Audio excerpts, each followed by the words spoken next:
ആർക്കാണ്? ഇവിടുത്തെ സമൂസയും പഫ്സും വളരെ ടേസ്റ്റിയാണ് മാഡം. കുറച്ചേ ഓർഡർ ചെയ്തുള്ളൂ ടേസ്റ്റ് ചെയ്യാൻ.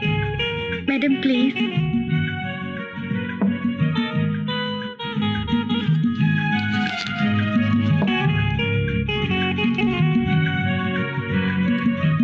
നിങ്ങളല്ലേ ഓർഡർ ചെയ്തത്?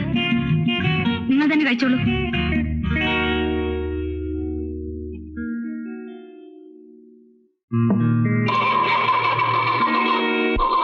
എന്താ മാഡം, കാർ സ്റ്റാർട്ട് ആകുന്നില്ലേ? എനിക്ക് മെക്കാനിസം കുറച്ചറിയാം. ആ ബോണറ്റ് ഒന്ന് തുറക്കാമോ?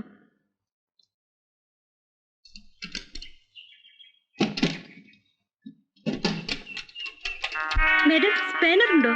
ആ, ഡിക്കിയിലുണ്ട്.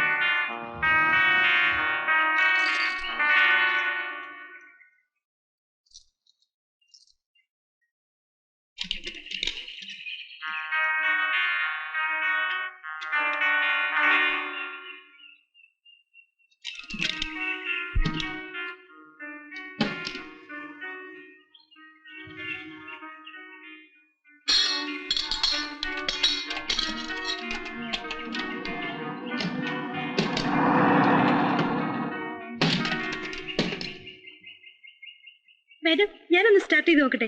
കീ തന്നാ മതി. മാഡം ഞാനൊന്ന് നോക്കാം.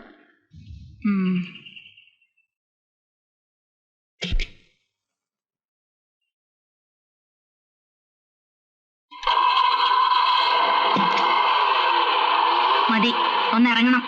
ഞാൻ നന്നായി ഡ്രൈവ് ചെയ്യും മാഡം. എനിക്ക് കുറെ ദൂരം പോകേണ്ടതാണ്. എനിക്ക് വേറെ പണിയൊന്നുമില്ല, ഞാൻ ഓടിക്കാം.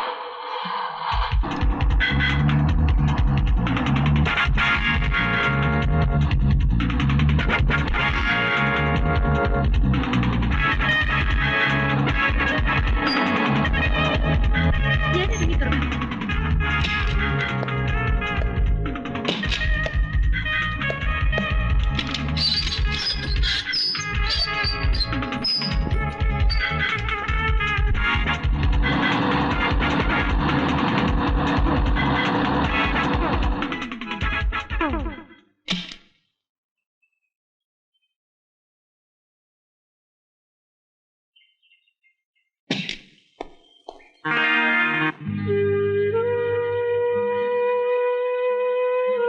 എങ്ങനെയുണ്ട് അച്ചായന്? ഇംപ്രൂവ് ചെയ്യുന്നുണ്ട്.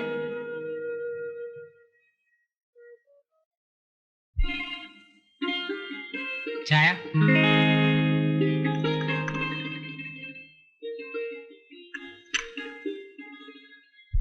നിനക്ക് പുതിയ ജോലി സ്ഥലത്ത് ബുദ്ധിമുട്ടുകളൊന്നും ഇല്ലല്ലോ? ഇതുവരെ കുഴപ്പമൊന്നുമില്ല.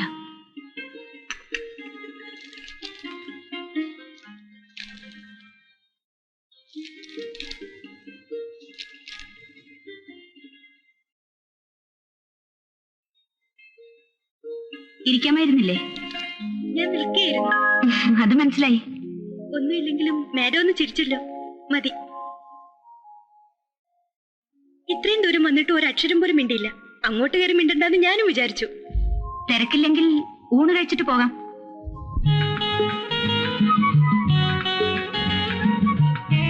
പേരെന്താണെന്നാ പറഞ്ഞത്? ഡാലിയ. എന്താണ് ഉദ്ദേശം? മാഡം, കുട്ടിയുടെ ഉദ്ദേശം എന്താണെന്നാ ചോദിച്ചത്. എനിക്ക് പ്രത്യേകമായ ഉദ്ദേശം ഉണ്ടെന്ന് ഹോട്ടലിൽ വെച്ച് തന്നെ മനസ്സിലായി. പക്ഷെ ചോദിച്ചില്ലെന്നേ ഉള്ളൂ. കുട്ടിയുടെ വീട് എവിടെയാണ്? ഇവിടുന്ന് കുറച്ചു ദൂരം പോണം. ഞാൻ അമേരിക്കയിലായിരുന്നു, ജേർണലിസ്റ്റിൽ ഹയർ സ്റ്റഡീസിന്. ഓഹോ, ജേർണലിസ്റ്റ് ആണല്ലേ? മാഡത്തിന് എനിക്കൊന്ന് പരിചയപ്പെടണമെന്ന് തോന്നി. അതിനായിരുന്നോ ഈ വേലകളൊക്കെ? മാഡം വളരെ സ്ട്രിക്റ്റ് ആണെന്ന് കേട്ടു. അതുകൊണ്ടാ ഞാൻ മിക്കവാറും ജയിലിൽ വരാറുണ്ട്. എന്തിന്? പ്രിൻസിനെ പോലുള്ള കുറ്റവാളികളെ കാണാൻ. മാഡം, ഞാനൊരു ഫീച്ചർ തയ്യാറാക്കുന്നുണ്ട്. മാഡം എന്നെ ഒന്ന് സഹായിക്കണം. സാഹിത്യവും ജേർണലിസവുമായിട്ട് എനിക്കൊരു ബന്ധമില്ലല്ലോ കുട്ടി. അത് സാരമില്ല.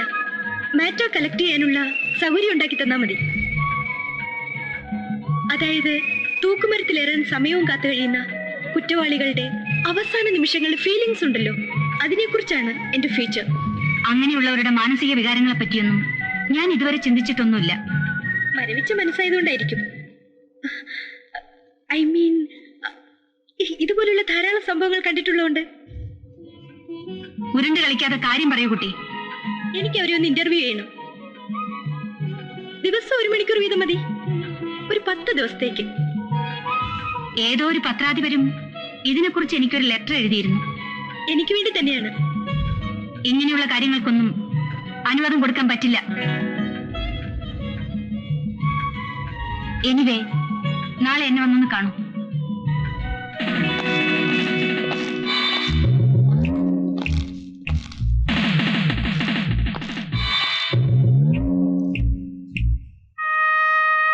ദാമു ഉറങ്ങിയില്ലേ? എങ്ങനെ ഉറക്കം വരും?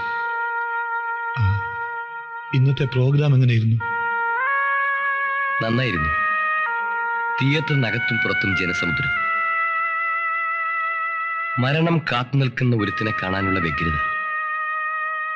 ഏത് നിമിഷവും ആർക്കും മരിക്കാമെന്നുള്ള സത്യം പലപ്പോഴും മനുഷ്യൻ മറക്കുന്നു. പ്രിൻസ്, എന്റെ മകൾക്ക് വേണ്ടി നടത്തുന്ന ഗാനമേള എനിക്ക് കേൾക്കാൻ പറ്റില്ല. എനിക്ക് വേണ്ടി ഒരു പാട്ട് പാടില്ലേ? ഈ പാതിരാത്രിയിലോ? പ്ലീസ്.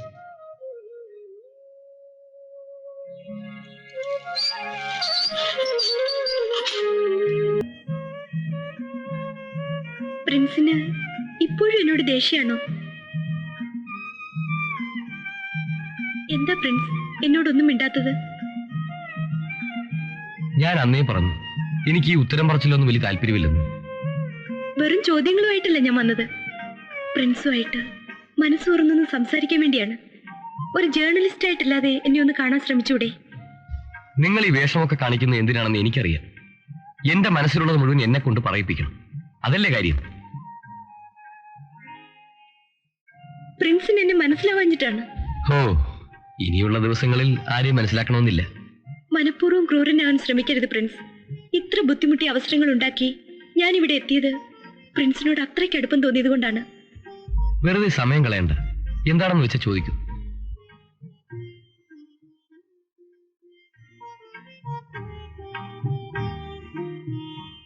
പ്രിൻസിന്റെ ഇതുവരെയുള്ള ജീവിതം എനിക്കറിയണമെന്ന് ആഗ്രഹമുണ്ട്. വിവരിച്ചു പറയാൻ മാത്രം ജീവിതകഥയൊന്നും എനിക്കില്ല. ആരോരും ഇല്ലാത്തവനായി വളർന്നു, പാട്ട് പഠിച്ചു, പാടി, എന്നിട്ട് അവസാനം ഇവിടെ എത്തി. ജീവിതത്തിൽ ആരാകണമെന്നായിരുന്നു പ്രിൻസിന്റെ ആഗ്രഹം? ആഗ്രഹം? ഇനി അതൊക്കെ പറഞ്ഞിട്ട് എന്താ കാര്യം? എങ്കിലും പറയാൻ പറ്റുമെങ്കിൽ.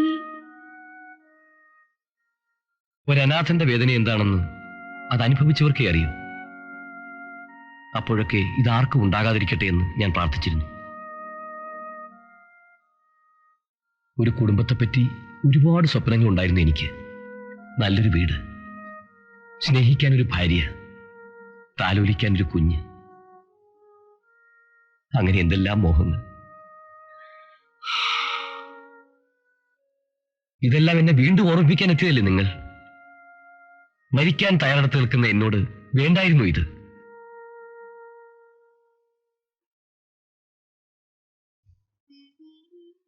എന്താ ഇത്? എനിക്ക് മനസ്സിലാവുന്നില്ല. എന്റെ വേദനകൾക്ക് നിങ്ങൾ എന്തിനാ വിഷമിക്കുന്നത്? ഞാൻ പ്രിൻസിനെ എന്തുമാത്രം സ്നേഹിക്കുന്നുണ്ടെന്ന് പ്രിൻസിന് അറിയില്ല. I am sorry. ഇനിയൊന്നും അറിയാനില്ലല്ലോ. ഇനിയാണ് അറിയേണ്ടത്. ഇപ്പോഴും പ്രിൻസിനെ സ്നേഹിക്കാനും വിവാഹം കഴിക്കാനും ഒരു പെണ്ണ് തയ്യാറായാലോ? അവൾക്ക് മാനസിക രോഗമായിരിക്കും.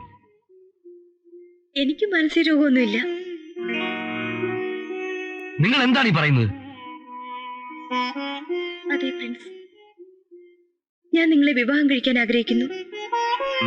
ഇത്രകാലം ജീവിച്ചിരിക്കുമെന്ന് ഉറപ്പുണ്ടായിട്ടല്ല വിവാഹം കഴിക്കുന്നത്. ഒന്നോർത്തു നോക്കൂ, പ്രിൻസിന്റെ ആ വലിയ മോഹമില്ലേ, ഒരു കുഞ്ഞ്. മരിക്കുന്നതിന് മുമ്പ് നിങ്ങൾ എന്നെ ഭ്രാന്തരാക്കാൻ ശ്രമിക്കരുത്. പ്രിൻസിനെ ഞാൻ അത്രയ്ക്ക് സ്നേഹിച്ചു പോയി. പ്രിൻസ് എന്നെ വിവാഹം കഴിക്കണം, ഒരു ദിവസമെങ്കിൽ ഒരു ദിവസം. ഗാഡ്, സമയമായില്ലേ?